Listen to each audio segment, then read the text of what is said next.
We're four friends who live across the globe and share a love of Bon Appétit's YouTube channel. So we came together to bring you our thoughts on what BA serves up.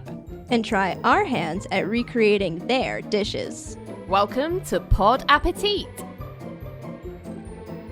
Hi, I'm Amanda. Hey, it's Justine. Hey, it's LJ. Hi, I'm Meg. Oh my god, we're back again. Well, this is our first official episode number 1. Yeah. Ooh. Inaugural voyage. And none of us are hyped at all. No. There's no hype train running around this We've track. just been crying on Skype for the past half an hour. Totally. So yeah, I thought we would kick off this episode since we just had the 4th of July holiday. Let's all talk about what we've been making this week in our personal lives. Oh, and eating. Amanda, what have you been eating? Yeah, as I'm the non-cook cook on this podcast, I've been eating a lot of things. A lot of family stuff going on because it also coincided with my second stepdad's 50th birthday. The main things that I posted about on Instagram is we went to a farm to table restaurant for his birthday dinner, on his actual birthday. And I'd never been to a farm to table restaurant before. So that was cool. And I got a buffalo or bison burger. Ooh. And that was delicious. But the highlight was the giant 3-tiered chocolate cake with black raspberry buttercream icing. Wow. That was really, really good. That looked really good. It looks so good. And I totally failed at getting a picture of it, when he was when it was all together. And then I had already eaten a bite, and I was like, oh crap, I gotta take a picture. That was my favorite part about that photo, was that there was a bite out of it. Well, and I didn't put these on Instagram, but I shared them with you guys. Pictures of my burger, and Jeremy had the whole dang farm burger that had an egg and all kinds, onion straws and a bunch of stuff on it. Oh. And I failed at his egg order. He likes them runny, and I didn't know. What kind of wife? I know. How dare I? I don't like eggs, so. You don't like eggs. Anyway, I was like, hey babe, look at me so I can take this picture of your burger. And he was just like, what are you doing? Why are you taking pictures of food? And I'm like, it's a thing. Just roll with You're me. a food blogger now. Exactly. Yeah. He thinks it's insane, but I don't care. I love you, Jeremy. You're not listening. And then the other place that we went out to was for a lunch, with the whole big family. There were 14 of us. And we went to a local place in Columbus called Schmidt's Sausage House, which has been around for over 100 years. And it's a traditional German place. And I got the buffet because I always get the buffet because you can get all the sausages and German potato salad and regular salad and mac and cheese and all kinds of stuff. Yum. The biggest highlight of Schmidt's, though, is they have these giant cream puffs. Mm-hmm. Wow. Maybe a little bit bigger than a softball to Wow. try to describe it to people. They have their 3 flavors that they always have, which is the vanilla, chocolate, and peanut butter. But they always have a seasonal one. I realized this was the first time I'd eaten at that restaurant in the summer. I've always been there in the fall for various family other birthdays before.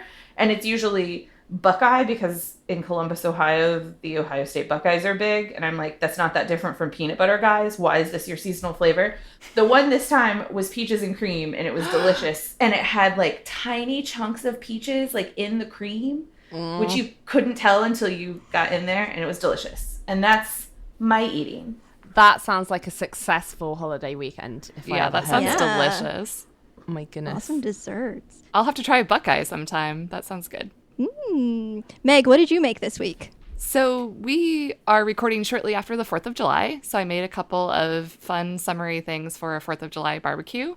I made Molly's sour cream and onion mashed potato salad, which was so good. It turned out great. It really had that strong sour cream and onion flavor. So if you like that type of potato chip, I definitely recommend it. I did put the full cup of salt in the potato water, which I was a little, I was a little wary about. And the recipe says, we know it's a lot, but trust us. So in Molly, I trusted. Yeah. And It turned out great. It was wonderful. And I really like salt, so I'm always afraid of over salting. And I was like, well, I know I like it, but everyone else liked it too. So it turned out great. It looked awesome. It looked great, tasted great, had tons of chives. I'm a big chive fan, so I really recommend that. Speaking of Molly, I also made Molly's watermelon juice twice now. And the second time I added vodka, which is, I think, a great addition. I made Molly's waju as well a few weeks ago, actually. I think it was more like the beginning of, well, I think it was June, maybe I made it. I haven't added vodka, but I have vodka in my cupboard. So now that you've said that, I am going to make it again with vodka because I think that would be such a good twist. I would also try it with gin maybe sometime, but the vodka worked well. Gin, I have gin as well. I should do, or maybe I'll do both.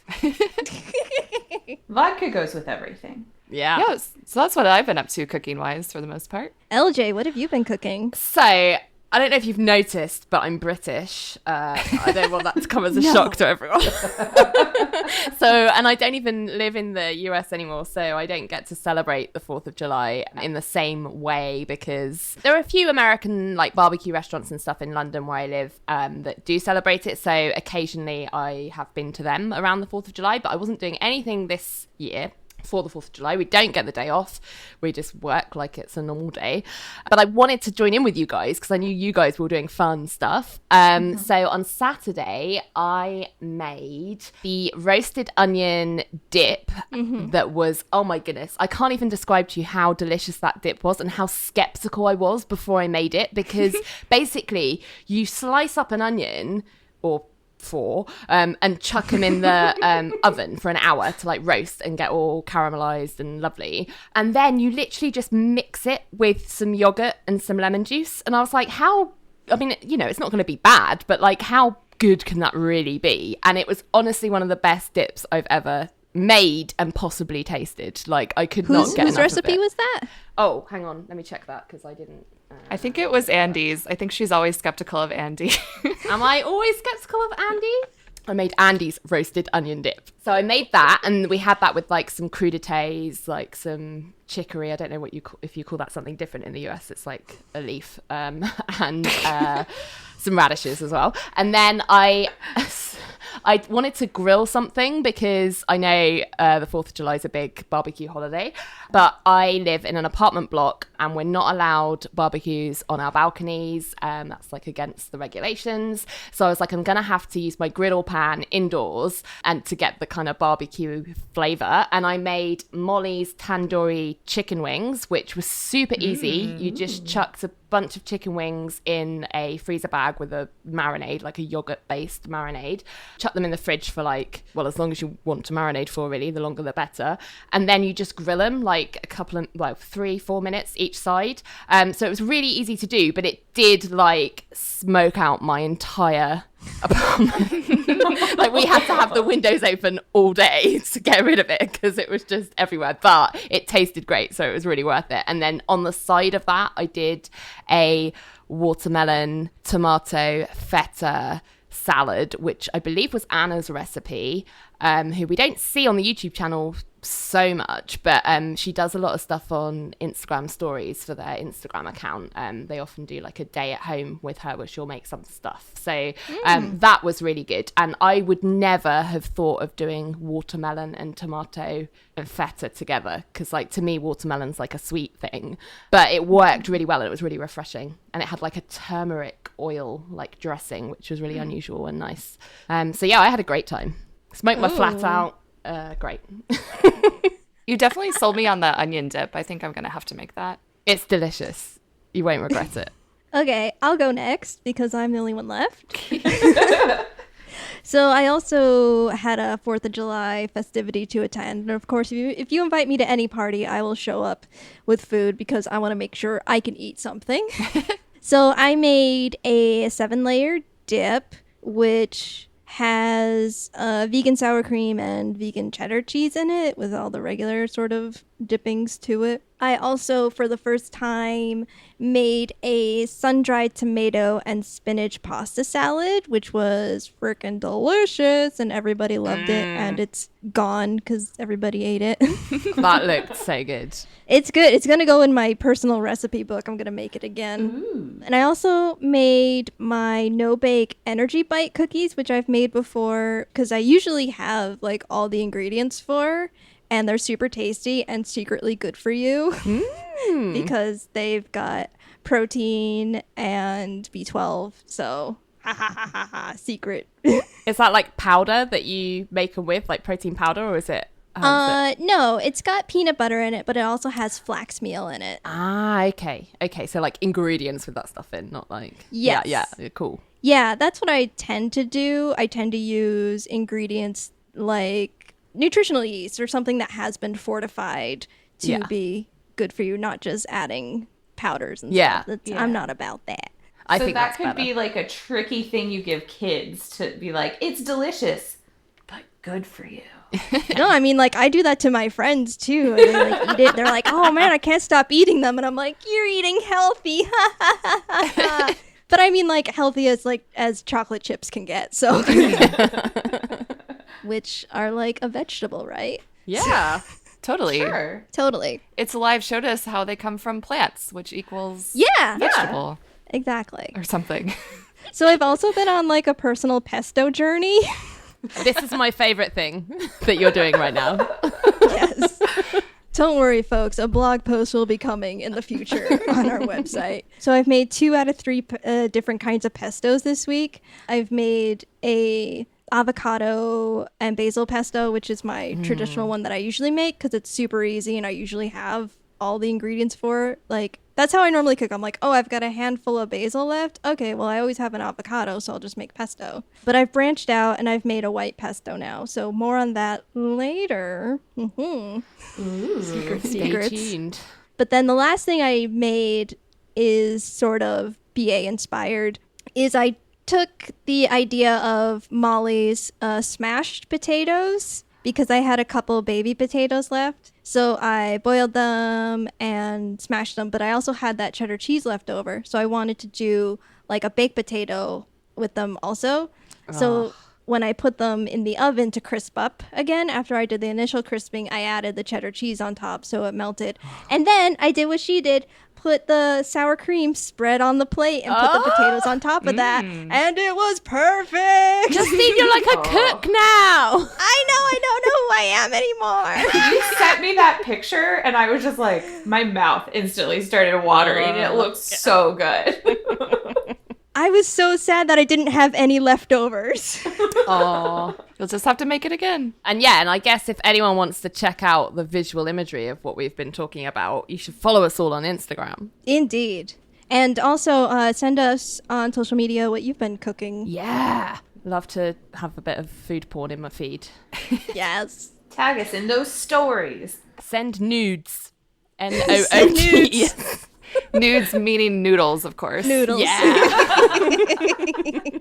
Okay, gang, let's get to what we're all doing here today and talk about some Bon Appetit YouTube videos. Yeah. On our menu today, we have It's Alive Going Places, Season 2, Episode 3, Brad Goes Farming in Hawaii. Carla Makes Banana Bread. Carla Makes Sheet Pan Pizza. Rick Makes Pozole Verde. Did I say that right? Yeah. I think so. It's Alive Going Places Season 2 Episode 4. Brad goes on a Hawaiian food tour. And Rick makes chicken scarpariello. Anyone Italian? No. Whew. Okay, so we're going to jump in and talk about Brad Goes Farming in Hawaii. Farmer Brad. Yes, Farmer Brad. I don't want to start off on like a down note in our episode, but for me, I feel like this episode was a bit rushed in post-production. Ooh, do you think? I definitely had a distinct feel of lack of music to it. And I know that they were kind of honoring the people and where they were, and they had like kind of their own soundtrack, and they didn't make it like as goofy. But to me, it needs more of a balance to make it like not boring. Yeah, it was definitely. I mean, maybe we should make a quick note of, It's Alive Going Places season 2. Obviously, we haven't got the first 2 episodes covered in our podcast because of just when we started launching the podcast. But I've really enjoyed it so far. And this episode was a definite shift in tone, not just from that season, but also everything that they've done before on It's Alive. Like you say, Justine, I definitely got the feeling that they were trying to, take the kind of community that they were showcasing, the farming stuff, like really seriously and showcase it with respect and all that kind of thing. And maybe they thought if they just did their normal thing, that wouldn't come across. I don't know. I think there was a way they could have done it. When I was rewatching it this morning, I was thinking about that because I knew Justine had kind of messaged us in Slack that she felt like it felt a little bit off. And I think they were afraid if they did sort of like the jokey stuff, that it would come off as like they were making fun of it or something, or being disrespectful in some way. So it was definitely a quieter episode. But I did see in Brad's Instagram story sometime in the past couple of weeks, like, somebody had messaged him and he shared it, how like they were really moved by that episode to the point of tears, and like it meant so much to them that they were showing like this whole idea of like getting back to farming and teaching young people about farming and like the respect for the land and all of that. I get where you're coming from, but I feel like maybe it was very important to Brad too, because he seemed to be like, he almost like kind of took a step back in that episode in ways. Because, like, there were multiple times that, like, everybody's in a group, like, singing, and he's just, like, I mean, obviously he can't speak Hawaiian, which we'll get to later in the other Going Places episode. It seemed like he was trying to be more subdued and let them shine instead of him. I agree with all those points. It definitely was tonally different than other It's Alives, and I really go to It's Alive for the humor, the quirkiness of Brad, the goofiness of Brad, the silly editing, the silly special effects or musical cues. So I have to agree that this wasn't my favorite of the recent It's Alive episodes. I think even going back just to the boar hunting and the spearfishing, I think those were excellent at showcasing the community and showing a respect for nature and giving back to the earth, but also retained that sort of goofy Brad silliness, which didn't really come through here for me. This kind of felt like a very educational bent. It was like on a very special episode of It's Alive. I heard that too.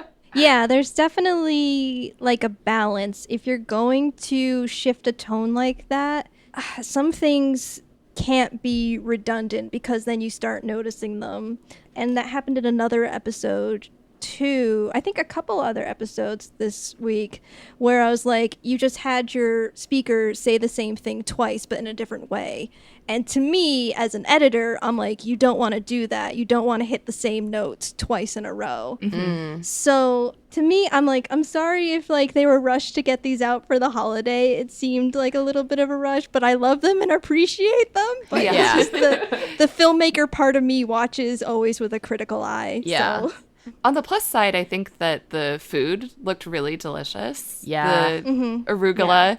That's rocket to you, LJ. Yes, it is. Thank you. Although I can translate. I did live in New York for a year, so I got some things down. I just thought that it was funny that it's called rocket for some reason, which I discovered upon a trip to London. The tuna looked delicious. Everything looked very delightful in this episode, food-wise. Yeah, the carrot top pesto. Like, I was like, I would never look at carrot tops and think, make pesto, but it makes perfect sense.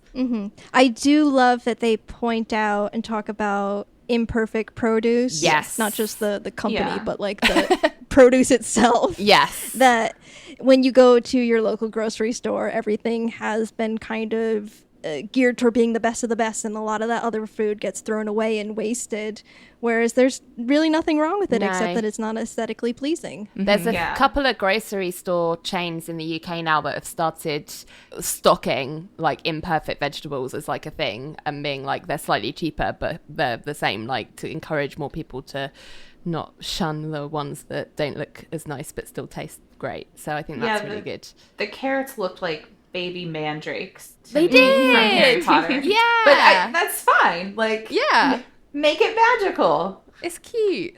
Generally, I agree with what everyone said about this sort of video, but I have to say I have really enjoyed the curiosity and the enthusiasm and the respect that Brad's shown generally across this season of It's Alive Going Places. Like, that comes across in all of the episodes, and obviously they wanted to dial it up for this one, which didn't really work as well. But I felt that from the spearfishing and the boar hunting one as well. So I just think he's done a good job in Hawaii.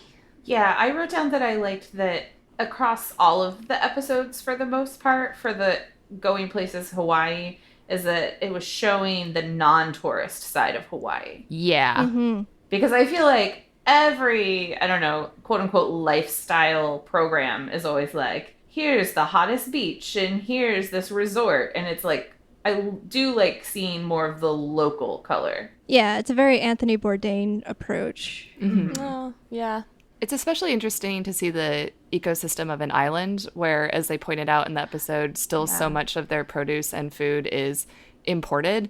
So that's an interesting perspective that we probably wouldn't see in a farming video set anywhere else, really. Yeah. It's true. Like, it was just like a whole community that was really connected to where their food came from. Because I just think, I don't know what it's like where you guys live, but most people that live in non-rural communities in the UK do not care or think about where their food comes from for the most part. I think it's changing a little bit, but it just doesn't occur to them, like, the effort that goes into creating what you end up eating and like how much you should care about it. And I just love that, you know, you kind of saw the whole process from like the planting to the harvesting to the creating the food and then serving the food back to the people that were involved in making it. It was just such a lovely like circle of you know, life, I guess. Lion King is coming out soon, so In theaters this week. yeah. Well, if you thought that video was controversial, you ain't heard nothing yet, because Carla Makes Banana Bread is going to be the most controversial episode that we're going to talk about. Are they trolling me? This is my first question. Like, all my notes for this video are vom, Jesus, this is torture. Oh my god, what the heck? LJ, you have to explain because the listener doesn't know. They don't know, but they're about to. So I am banana phobic. It is a thing. Like, it's not like I just don't like bananas. I would go so far as to say that they scare me. I do not like them. If I see them, I have to move. A lot of it is the smell. I can't. It just makes me feel really nauseous. Obviously, I can't stomach the taste. Like, if I ever have accidentally eaten something with banana in, it's been rushed straight to the bathroom. So it's almost become to the stage where, like, if there's a banana just lying on the table, someone's about to eat it, I'm like, I can't. No, I must move. I cannot be around you. So why Carla thought that she would subject me to this torture by putting this video out in our first week, I mean, it's just not fair. I was like, I can't comment on this. What a waste of a loaf pan and other good ingredients. So, yeah. Wow. I can't. Well, apparently you're in good company because we also learned in this episode that Adam and Chris are also anti-banana, and apparently Martha Stewart. Yeah. I was like, I am Chris. Like, I am Spartacus. I was like, I am Chris. I stand with you. I did enjoy the teapot they inserted to represent Martha Stewart also in the editing. I loved all the graphics done in this episode. They were spot on great, from like the motion of the cutting with their hands to like sugar knives, the BBBBs.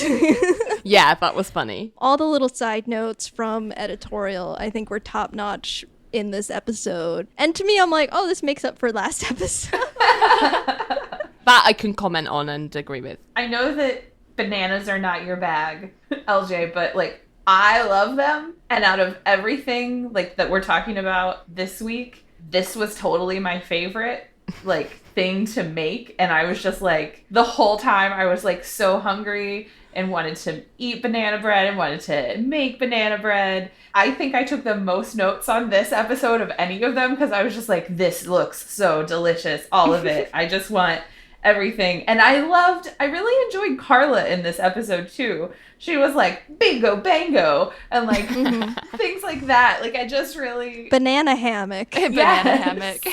Put salt on it if you're feeling sassy. Yeah. That's Carla in a nutshell. Yeah. I really liked her bee riffing, her alliteration. That was so cool. That was I funny. liked it. She was having fun. That's why I feel like when they're having fun, we're having fun. That's true. Yeah. Definitely. Look, so I make a banana bread. It's one of my go-to recipes, but I learned a lot from this episode, and I don't necessarily want to recreate their recipe, but I want to take little tips and tricks that she did and incorporate that into the one that I make, especially like the sugar on top. Yes! That Brad taught her.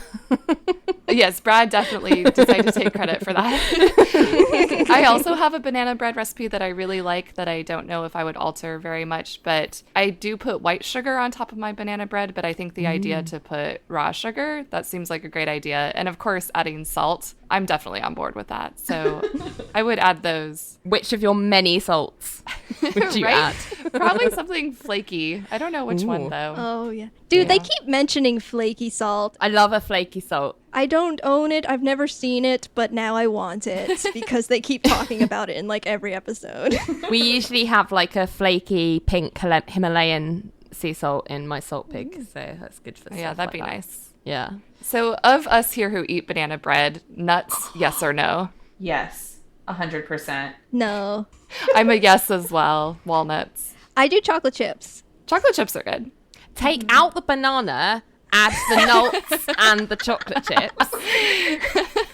It's just better. Do you like zucchini bread, LJ? I've never had it actually, but I don't think I would be anti. I'd be willing to try it. I like zucchini generally, so yeah. That's in the banana bread realm. I think you should give it a shot. I was just going to say that was one thing this episode kept reminding me of was my grandma, because she made banana bread and zucchini bread a lot, like around the same time. So I think I also got like those warm, fuzzy grandma feels as I was watching this. So I guess the big question is, do you think that Carla and I would be able to be on speaking terms with each other now that I don't like bananas? Well, she did pose another divisive question, which is, what do you feel about the word moist? So maybe if you guys have the same opinion about that word. She says that it icks people out, which I've also heard, but I personally don't have a problem with the word moist. It's my mum's least favorite word. Like, if you ever want to wind her up, you say moist and you also say succulent, which are two words that go well with chicken, like roast chicken. So whenever she roasts a chicken, we're like, that's so moist. Oh, it's so succulent. And she's like, get out, get out. Moist doesn't bother me. I literally wrote, moist is a needed word with an exclamation point, because how else do you describe Succulent. Yeah, like, you know what I mean? Like, especially when it comes to like baked goods and cake, like you need to be able to describe that. Yeah. You can't have a succulent cake. That doesn't work. Succulent cake sounds like you were like, you know what? Let me just like put some au jus in there or something. Like, Let me throw some cactus in there. Yeah, that's exactly what I think.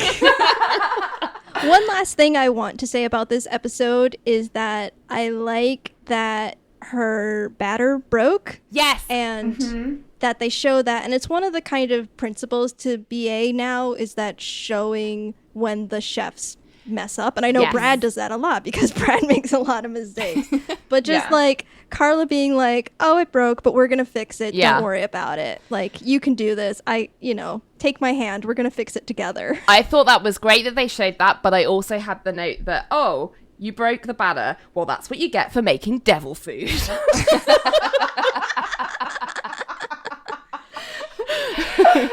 Yeah, I think it's very encouraging for home cooks because it's real easy to get intimidated. You see a professional, you're like, well, they're a professional, therefore I can never do it. So by showing that they're fallible, I think it's a great way to get people to actually try to cook more. Yeah, like it can happen to anyone, right? Yeah. Yeah. I had one last note on this episode, which is a tip of my own. Carla comments about how she got cooking spray all over her arm and the pan and the floor. So something that I learned recently is that if you have a dishwasher, open the dishwasher door, put your pan on the door, and spray the cooking spray on there, because then the spray only gets on the dishwasher door and there's no mess. Holy cow. You're a genius. That's such a good idea. Yeah.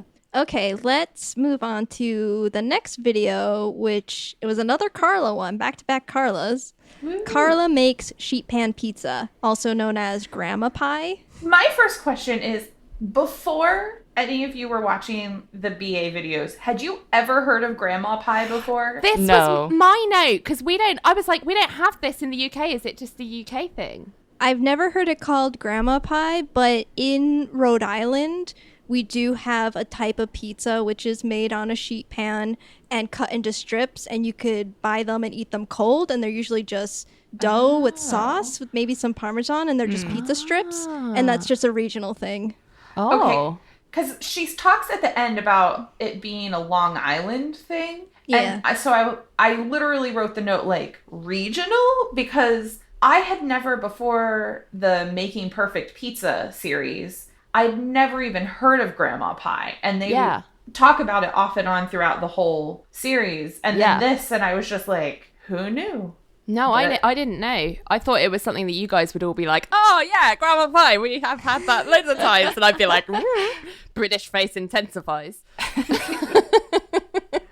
I was in the same boat as well. I'd never heard of it before Bon Appetit. Oh. It looks great though, I think. It does. Like having the focaccia crust instead of like a regular pizza crust. Like, I don't know about you guys, but I love focaccia bread. Like, it's one of my favorites. So Yeah, it made me want to make focaccia. Yeah. And like the process that she showed of making it, where you stretch it out and you just like wait and you have a little conversation with your corners and you leave it and it's not ready. We're having, oh, you're ready now. Yeah, great. Like, I was like, I can imagine myself potentially seeing a recipe for something like that in a book and being like, it's not working, oh, I've done it wrong. But just seeing her do that was like, oh no, you just sort of wait and eventually it will slide into the corners and it will work for you. She was treating the dough like she was its mom. Yeah. She like, put it in timeout. And then she was like, we're going to have a conversation about these corners. I was just like, she's the ultimate mom of this dough, because she just kept like, I'm just going to sit here and let you have your time. And we're going to talk for a bit. And then I'm going to try to ease you in. Here we go. I just loved that part. She made it look super fun as well. Like all that finger prodding and putting all the divots in. That was really fun. I want to do it. Yeah, Carla's personality was the highlight of this particular video for me. I don't know if I'm that inspired to make grandma pie, but I definitely enjoyed watching Carla. I liked the editing too, how they gave her the sort of high falsetto voice when she was talking in the dough's voice, so to speak. And there's that great little editorial about the holes in Andy's shirt and his stomach. Yeah, that was great. I loved that. That was the best. So funny. This one also had a really funny cold open where she was talking about renaming her cat. Yeah. And it was so random. It was like out of nowhere. She was like, you know how like when you get a new name when you're royalty and the camera operator just agrees with her? I'm like, don't agree with her. I have no idea what she's talking about. This makes no sense. No one just randomly renames their cat. Yeah. She also said something controversial in this video as well, where she was like, do you put pineapple on your pizza or not? Like, she was asking that question. And I was with her on that, because I was like, you do not put pineapple on your pizza. Like, that's not a good thing to do. I feel like this must have been recorded right after the Making Perfect series, or perhaps during, because I felt like the pineapple comment was directly related to Chris wanting pineapple. And she also says no bell peppers either, which I think was a jab at Brad. Yes. So I feel like they were right in that space of being very contentious about pizza toppings. I mean, they probably had all the extra ingredients. Well, they used this. I noticed they used the same can of tomatoes for the sauce than they used in their perfect pizza sauce. And I've actually looked up to see if I can get that type of canned tomato in the UK, and I can't. So, I'm going to have to either come over and get it, or you guys have to send me a can. Okay, we'll figure it out. I did some Instagram stalking of Andy, and Ooh. The holes in Andy's shirt is not just a BA thing. Like, way back in his Instagram, he was, like, leaving a different kitchen job place, and it was like they had given him something about all of his holy shirts. So this is just, like, a hallmark of Andy, is all the holes. He buys his shirts, like, pre-holed, right? He doesn't make the holes himself. It's like a style that's a thing. fashion choice. Yeah. I don't get it. Okay. Anything more to say about sheet pan pizza? I was very confused about why the sauce went on top of the cheese. That was my note, because she put the cheese on first, and I was like, what? And then she didn't just smear the sauce. It was, like, dotted around. Like, it wasn't, like, the base. And I've never seen that before. That was very strange. But it looked great when it came out, so... Yeah, I think that's a part of sheet pan pizza. Is I it? think. I've never made it. I've only consumed the Rhode Island version. So, Okay. Which is generally cheeseless, which I like. Yeah. Okay, so Rick makes pozole verde. It's pozole time! Okay, I have like a similar feeling with this video than I do with the other ones, where I'm like, I feel like this was an end of the day shoot and everybody was just a little bit more punchy.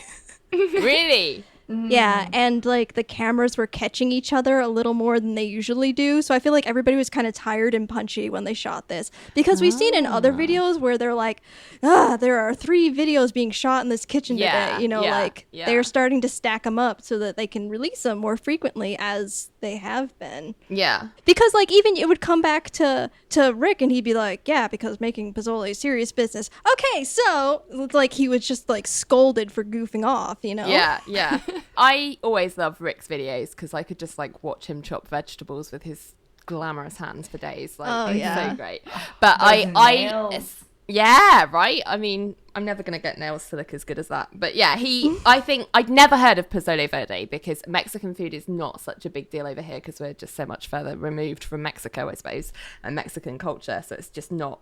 Any Mexican food you can get in the UK isn't that great. So I love when I go to the US because I get to have it. So I'd never heard of pozole verde, but I want to make this dish. It just looks so delicious. And I really liked what Rick said about the fact that when you get a recipe that's really steppy, like that involves a lot of steps, like he's like, I don't like those unless they are super worth it. And I was like, I'm exactly the same. Like, I don't like recipes that are a load of faff unless I know it's going to lead to some really good results. And so I was like, I'm trusting Rick. I know if I made this recipe, it would be absolutely delicious. And the color of it turned out great.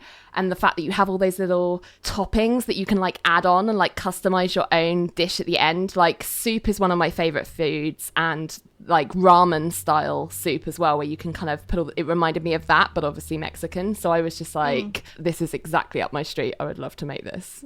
I feel like I had a really similar reaction to you, LJ. I think it looks delicious. I would love to make it. I love tomatillos and poblanos. Those are a couple of my favorite flavors for Mexican food. I think it tastes so refreshing. And I related really hard to Rick in this video because he mentioned the hominy corn and how the metallic can taste can be very off-putting. And I remembered my first time having hominy and that all I tasted was the can and how much I hated it the very first time I had it. And I actually secretly fed most of it to the dog. But so I was really glad for the tip of toasting the hominy. So clever. It's not something I make often or at all, but if I do make this recipe, definitely going to toast it. And I think that that will go a long way. Yeah. The other thing he did that I thought was really clever was when he was going to put the cilantro, or the coriander as we'd call it in the UK, in the soup, he whizzed it up. And at the time I was like, why is he whizzing it up? Just like, surely the flavor's the same if you just chop it up and put it in there. But then when he whizzed it up, it just turned that soup that amazing green color. And I was like, genius. Like, if you want something to like really pop in a bowl rather than just being like a brownie green, you whiz up your cilantro and it'll do it for you. Clever. Speaking of cilantro, do you all like cilantro? I know that some people actually have a genetic difference where cilantro tastes awful. It tastes like soap. Yeah. No, I love it, but I've known people who've had that thing. I feel like Amanda and I would be like, if you put a green in front of us, we could not name it. I both of us did the same shoulder shrug at the same time. Like, oh. But you remind me of my husband so much because he's the same, but he also cooks the same as I. Like, I buy the groceries, but he cooks the same amount of meals that I do, and he just looks for like the label on the bag to see which herb to use. But if we're in a greengrocers where it's all like just fresh, not labeled on the side, I'll be like, oh, can you grab me some parsley and some coriander? And he's like, they all just look like leaves. I don't know what. And I'm like, can you not tell? You cook with it now. Like, can you not tell? And he's like, no. Yeah, I just bought parsley for like the first time. That's not like a freeze dried, like actual parsley. And I'm like, I have no idea like what this, like if I put it in my mouth, I couldn't imagine like beforehand what flavor or how it differentiates from something else. I don't know. Coriander, I feel like, is the easiest one to learn though, because it's such a distinctive flavor, the cilantro. It tastes like Mexican food. Yeah, I'm like, well, which is the one that tastes like pizza? Basil. Not cilantro. So, confession, my first job was at a greenhouse, and I was a transplanter and like planted all the plants. Oh. And I couldn't tell you what most of them were, other than I had to put labels in them, and that's how I knew. So Now we know. Don't shame me. That's why I'm here. I don't eat soup, so I was much more focused on all the background stuff on this episode. So the highlights for me were like Gabby yelling like, "You want me to talk louder?" See, I told you everybody was punchy. Yeah. And like Andy preening in the background and distracting everyone. I was so loving that. I was like, I'd be distracted too. And then just how colorful Rick was, even down to his spatula was colorful. I didn't notice that. Yeah, it had a design. I'm also getting it confused with the other Rick video. Which I think were filmed on the same day and he just changed shirts. Do you think? Because at the start of this video, Chris walks up and he goes, "Oh, can I have some pupusas, which he had made like the week before, and he's wearing the same shirt in that video that he's wearing in this chicken scarpariello, which tells me those were filmed on the same day, and he just swapped out shirts knowing when videos were coming out. You are a detective. You're like Sherlock Holmes, Amanda. I can definitely see that. Yeah. Yeah. And he's got the same nail collar in all of those as well. Let's talk about Brad goes on a Hawaiian food tour. Yay! The best! You guys, I couldn't be happier to talk about this video. I couldn't be more stoked. I couldn't be more excited. Be more stoked. Couldn't be happier.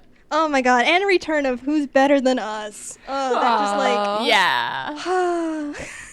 It was a joy from start to finish, this video, I think. Just seeing him enjoy himself, like not have to be like super serious, just be like eat all the food and be like, this is a great place to come and eat food. It was a classic Brad. Yeah. I was just going to say classic Brad. It was exactly that. Also, classic It's Alive, we get a dog cameo. Oh, dog in a backpack wearing sunglasses. It's like it was made for them. Like, it's so funny because you can see he's so excited. Like, did you get it? Did you get it? Like, ah! Even like the little asides of like Brad doing car maintenance. Oh like, my That god! was the So best. funny. Every time he was doing car stuff, I was like, more proof that Brad is just like my husband. because that's the kind of stuff Jeremy does. There's an entire just like PSA about tire pressure in the middle of the video. And I was just like, I've had this exact talk from Jeremy at times. We'll be randomly at a gas station and he'll be like, well, you know, here's this important car thing. Info that I don't understand. And I'm just like, okay. But did Jeremy ever put coins in the water when he wanted the air, though? The water. No, because he's a mechanic and he would Water. be like, laughed out of the shop if he did that. it's so surprising how much they packed into this episode with it only being 16 minutes long. Yeah, it felt longer, but in a good way. Like, you know, like it covered a lot of stuff. It felt right. What did you think about the places that he went to? Have any of you been to Hawaii? No. But I want to go now. This is the part where I brag about going to Hawaii. Mahalo. So I have been to the Big Island. I haven't been to Oahu, which I believe was the other island that Brad visited. Can confirm shave ice is delicious. I did not go to that particular truck, but I thought that their Almond Joy looked particularly good. So the good. chocolate coconut shave ice. Yeah. I thought that looked good. Have you had poke? I love poke. Poke is one of my favorite foods. I absolutely love it. So it was great to see it in its natural habitat, you know. I really love poke, and I really like that they went to a supermarket because the best poke I had when I was there was just, it was a hole in the wall. Everything was in plastic tubs. There weren't any frills, nothing fancy at all about it, but it was so good. I like that. It's like going to like a Japanese market or like a mercado, you know. Like where you genuinely get the best, not just like the fanciest, you know. It was great. Where the people go. Yeah, right, where all the locals are. And I was glad that she explained that poke meant cubed, because I'm a mainlander who thought it meant fish. Yeah, me too. I didn't know what it meant either. Did you notice when he was in the supermarket with the poke lady that she kept rolling her eyes whenever he like fluffed a word and they had to redo? Like her face was like, oh for God's sake. It was really funny. Speaking of messing up words, the first time that I went to a Lady Pod Squad meetup, the first time I met Justine and Jaslyn from High Expectations, I was speaking with Jaslyn and I knew that she had just come from Hawaii. So I asked her, did you try any poke? And what she heard was, did you try any cocaine? So I made a very odd first impression, apparently, on Jaslyn. Yeah. Just like, oh, is that what they do here? Welcome to America. She was like, wow, okay. I guess this is what LA is like. She was like, no, Meg, because I'll get deported. Funny. Oh God, we've lost Amanda. She's... Well, I can confirm when I met Meg for the first time in real life, when she came to London, she did not ask me if I'd had any drugs. I don't think this is a thing that she does out of habit. Yeah. Good episode. Can anyone say the name of the cafe that Brad stumbled over?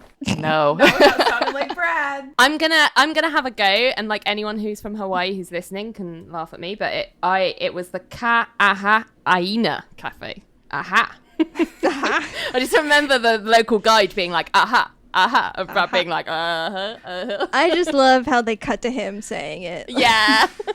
I related really hard to Brad in this episode as a podcaster because seeing him stop and restart his segues and his introductions, I just felt that so hard. I'm like, I understand Brad. I like that they showed that as well. I know they did it to be funny, but like, it's really hard, guys, to like make a piece of content. It's super hard.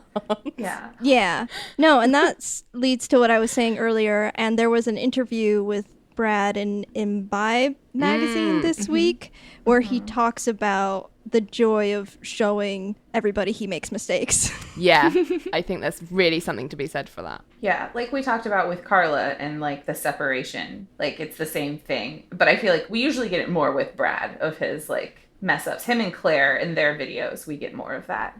I like it. So lastly, we have Rick makes chicken scarpariello.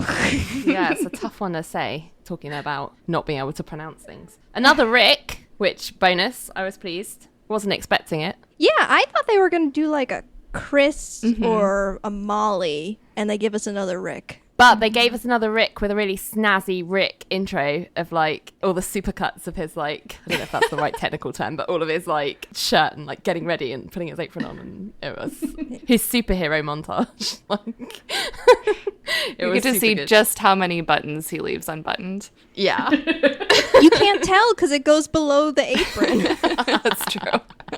I really liked the look of this recipe. I'd never heard of it before, but it sounds great. And it sounds like one of those like recipes that it looks complicated, but actually it's really easy to do. You just chuck some potatoes in a pan, you fry some chicken, you fry some vegetables up, and then you put it all together at the end. And it just looked really delicious. I think. But I didn't get what they were saying about it looking like Thanksgiving at the end. I was like, it's nothing like He said Thanksgiving. it smelled like Thanksgiving. Oh, okay. Because I thought he said he looked Right? like it. He did, yeah. Smelled. I figured it had to be the poultry. Maybe. And the rosemary. Possibly. Yeah, and the rosemary. I have to say I wasn't particularly wowed by this dish. I am not really a big fan of just when there's a giant platter and it's up to me to decide how to divvy it up onto my own plate.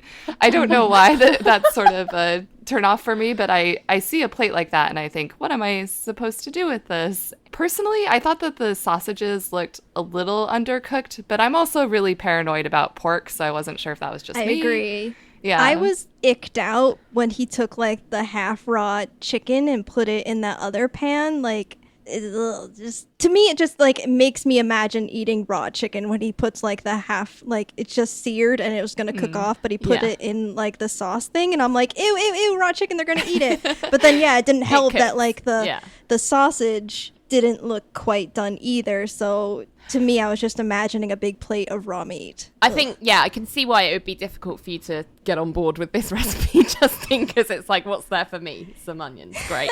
But I can appreciate things that look good, but like this one, no, the process didn't work for me. I mean, I'm pretty, I would say, it's not really brave, but like I don't have a problem with raw or underdone meat unless it's like chicken, obviously, which you cannot have pink. But yeah, even I was like, that sausage, I would have cooked it a little more, like that was a little too pink for me. And I have like pork steak, sometimes I'll have a little pink, but sausages I usually cook all the way through because I don't know, they just taste better that way. That aside, I don't have that same issue with like the family style dish that you do, Meg, because for me, I'm thinking of it from the cook's perspective, and I'm just like, it's easy, just one plate, dump it on a table, everybody go nuts, like fine. For sure. And I do think that the chicken thighs looked good. Chicken thighs are one thing that I feel like I need to revisit as an adult because I never particularly liked them as a kid. But I feel like that was when my palate maybe wasn't quite as refined or as broadened. And I think it's something I would like now, especially since they can be really juicy and that browned skin looked really good. So I'm going to have to go back to dark meat. You should. I find chicken thighs better than like a breast or something or a leg because they're so much more flavor in them. And I like when you get the skin on because you can make the crispy skin and all that kind of stuff. So I'd recommend. Definitely. My note on this was too many onions for me. I don't really like onions at all unless it's like fried basically and covered in some sort of delicious sauce. Instantly I was just like, oh, like pile of onions, and I was just like, can I swap it out for garlic? And then it just pile of garlic. I would totally eat a pile of garlic because apparently I'm secretly Brad also. But that was just my only note. I don't know. I just kind of felt like this isn't necessarily my kind of dish. Like I enjoyed watching it, like it was fine, but it's just not my kind of thing. Too many onions. That's okay. We can't, they can't win us all. Like, not everything's for everyone. Okay, so that wraps up all of the videos of the past 2 weeks. Now I think we should do a little round table and say what your favorite video is of this bunch and what dish you would make. I'll go first. My favorite video was Brad Goes on a Hawaiian Food Tour. It was the best for me. And the dish that I would make, and probably the only dish I could make of these, would be the banana bread. Brad Goes on a Hawaiian Food Tour was also my favorite video. Classic, it's alive feeling. Classic Brad, loved it. I think the recipe I'd be most likely to make would be the pozole with the banana bread as maybe a runner-up. My favorite video was also Brad Goes on a Hawaiian Food Tour, to the point that I even told my husband, hey, I've got some Brad videos we need to watch. And like Justine, the banana bread was definitely the thing that I would make. I feel like the pizza is a close second, except there's a lot more work there, so I'll probably just stick with banana bread. I think Brad's got a full house because he was my fave this week as well. It was just so nice to see like pure unadulterated Brad back after like quite a few like more serious videos for him. So it's great. And I love the pozole verde. I think because I can't get a lot of great Mexican food out. If I want it, I need to make it. So I think I'm definitely going to try and recreate that at home. See what ingredients I can get my hands on over here. I think it would be cool if listeners also like wrote into us and told us what their favorite video and what they would like to make out of this menu of videos. Yeah, I'd love to hear that. That's an excellent idea. And speaking of our listeners, since we've had one episode released, we have some interactions already. Oh my goodness. Okay, I'm going to read a review that we got. 5 stars from @othergirl. The title of this review is Who's Better Than Us, Vin? Yeah, Oh, so good. This combines 3 great loves for me. Podcasts, cooking, and Bon Appétit YouTube channel. I'm so excited to see what this podcast will do. All the ladies are lovely and have great chemistry, and their Instagram is already promising with BA memes and tasty food pics. Subscribe and listen, you won't forget it. Aw.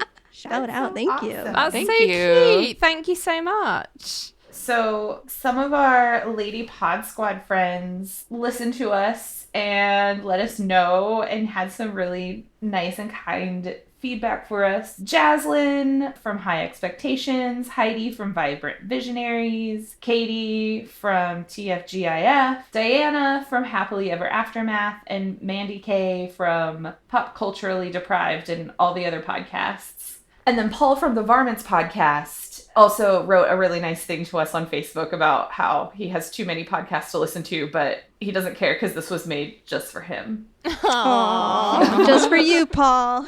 Yeah. But I think that Meg needs to shout out someone who is our #1 fan. Shout out to my mom. Thanks for listening, Mom, and for being our so far #1 fan. I love love Meg's mom.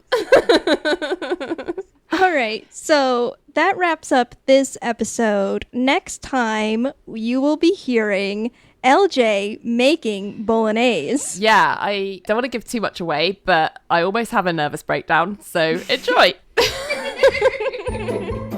Thanks for listening to Pod Appétit, a Bon Appétit fancast. We'd love to hear from you, so find us on Twitter, Instagram, and Pinterest at pod_appétit. And on Facebook at Pod Appétit Podcast. You can also email us at podappetitpodcast@gmail.com and find all of our episodes on our website, podappetitpodcast.com. Until next time, the test kitchen is closed. Hey, Christy, what do we talk about on our podcast? Well, Ashley, we talk about all kinds of weird stuff. Like aliens And ghosts. and cults And cryptids. and witches. And murders. Yeah, even sometimes murders. Basically, we talk about all kinds of weird shit. Oh, I already said that. Oh. So yeah, if you like weird topics, feminist rants, and the occasional F-bomb, you should listen to us. We post new episodes every other Weird Wednesday. Find us online at that'sweird.org. Listen to That's Weird on Apple, Spotify, Stitcher, or wherever you get your podcasts, and follow us on social media at That's Weirdcast.